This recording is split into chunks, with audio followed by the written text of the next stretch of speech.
জুবাইর একাডেমিতে সবাইকে স্বাগতম। আজ একটি গুরুত্বপূর্ণ টপিক নিয়ে আপনাদের সাথে আলোচনা করব।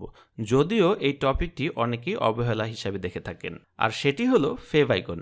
সাইটের মাথার উপরে যে আইকনটি দেখা যায় তাকেই আমরা ফেভ আইকন বলে থাকি। বিভিন্ন সাইটে বিভিন্ন রকম ফেভ আইকন দেখা যায়। তো এবার চলুন জেনে নেওয়া যাক ফেভ আইকনটি কেন এত গুরুত্বপূর্ণ।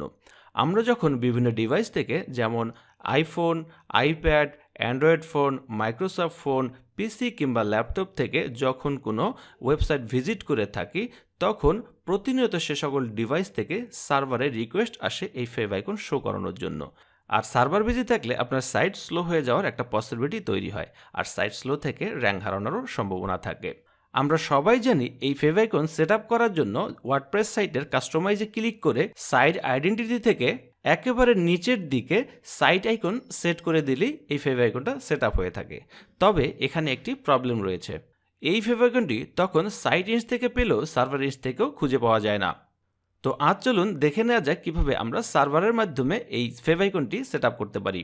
ফেভ আইকনটি সেট আপ করার জন্য প্রথমে আপনাকে দরকার হবে একটি পিএনজি ইমেজ।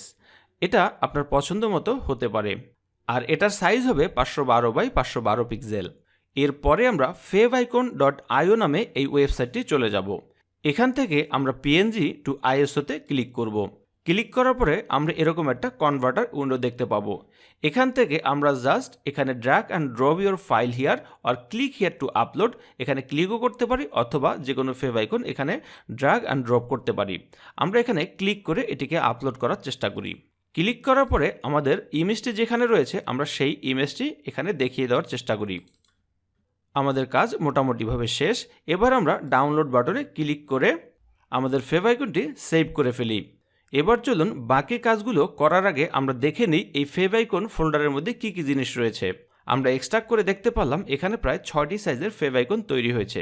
একটি হলো 192x192 পিক্সেল, অন্যটি হলো 512x512, এর পরেরটি হচ্ছে অ্যাপেল টাচ আইকন, পরেরটি হলো ফেভ আইকন যেটা আমরা সবসময় সাইটে দেখতে পারি, আরেকটি হলো 16x16 পিক্সেল, এবং সবশেষে 32x32 পিক্সেল। তো চলুন তাহলে এবার আমরা দেখে ফেলি কিভাবে আমরা এই ফেভ আইকনটা সেট আপ করতে পারি। এই ফেভ আইকনটি সেট আপ করতে হলে প্রথমে আমাদের সেই সাইটের সি প্যানেলে লগ ইন করতে হবে। সি প্যানেলে লগ ইন করার পরে ফাইল ম্যানেজারে ক্লিক করার পরে আমরা এরকম একটি অপশন দেখতে পাবো। সেখান থেকে আমরা পাবলিক এইচটিএমএল ক্লিক করব। পাবলিক এইচটিএমএল ক্লিক করার পর আমরা উপর থেকে এখানে আপলোড বাটনে ক্লিক করব। যেহেতু আমার এই সাইটের জন্য ফেভ আইকন সেট আপ করা আছে, তাই আপনাদেরকে পুরো প্রসেসটা বলে দিচ্ছি। এই অপশনে আসার পর আমরা সিলেক্ট ফাইলে ক্লিক করব। এখান থেকে আমরা যে জিপ ফাইলটি ডাউনলোড করেছিলাম সে ফাইলটি এখানে আপলোড করে দিব।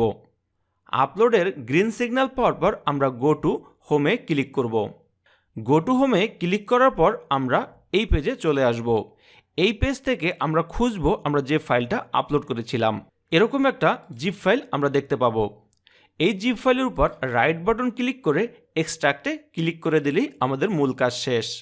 তবে বলে রাখা ভালো, এই ফেভ আইকনটি আপনার সি প্যানেলে আপলোড করার সাথে সাথে এই ফেভ আইকনটি শো নাও করতে পারে, সেজন্য আপনাকে 2-1 দিন অপেক্ষা করতে হতে পারে। তো এই ছিল মূল প্রসেস। ভিডিওটি ভালো লাগলে অবশ্যই আপনারা শেয়ার করুন, আর কোনো কিছু বুঝতে অসুবিধা হলে অবশ্যই কমেন্ট করে জানিয়ে দিন। আপনি যদি এই চ্যানেলে নতুন হয়ে থাকেন অবশ্যই চ্যানেলটিতে সাবস্ক্রাইব করুন। আজকের মতো তাহলে এই পর্যন্তই। সবাই ভালো থাকবেন, সুস্থ থাকবেন। আল্লাহ হাফেজ।